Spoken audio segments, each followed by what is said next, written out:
Dans cette vidéo, on va découvrir quels sont les composants qui composent la data governance, tels que la data quality, le data steward, data privacy et ainsi de suite.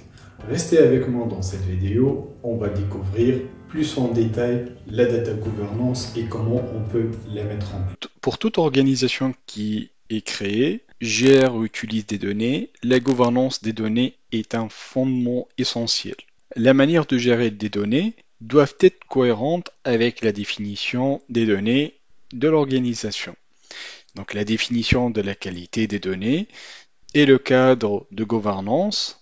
Donc si on parle des données qui ne sont pas incohérentes, peuvent entraîner des problèmes importants pour l'organisation, notamment une augmentation du coût opérationnel, une diminution de la satisfaction des clients, un risque de problèmes de conformité réglementaire, et ainsi de suite. Autour de la data governance, on trouve des process, des technologies qui facilitent la mise en place de la data governance, des people qui peuvent être des utilisateurs, des data stewardship, des data owners, des data project managers, et ainsi de suite. Et autour de tout ça, on trouve des applications comme la data quality, la metadata management.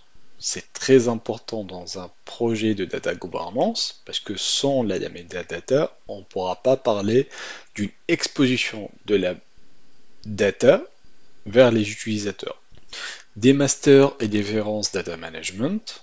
Là, on peut parler des data masters, des MDM, et ainsi de suite. Et des data security management, c'est comment je vais sécuriser mes données. Et les informations life cycle du governance. Donc là, on met des cycles de gouvernance des données qui peuvent être évolués d'une cycle à une autre. La data privacy, c'est de définir une stratégie de privacy des données, c'est de classifier les données, telle donnée qui est critique, telle donnée qui n'est pas, par exemple, critique. Des acteurs, comme les data stewardship, la data quality.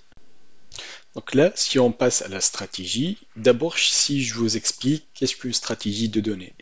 Donc, c'est un ensemble de politiques et de mesures qui seront prises pour gérer vos données conformément à l'objectif de l'entreprise. Son absence conduira à un manque d'objectifs commercial identifiable.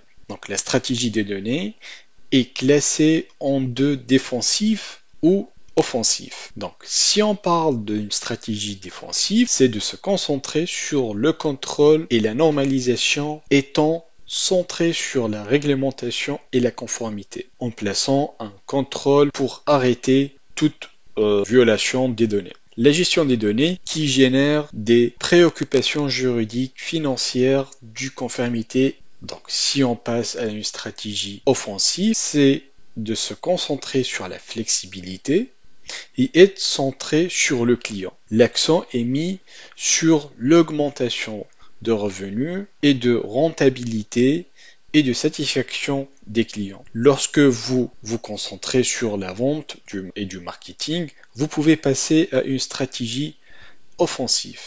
Donc les deux stratégies peuvent être appliquées et il doit y avoir un équilibre entre les deux. Et tout ça, c'est la responsabilité de celui qui va appliquer la stratégie.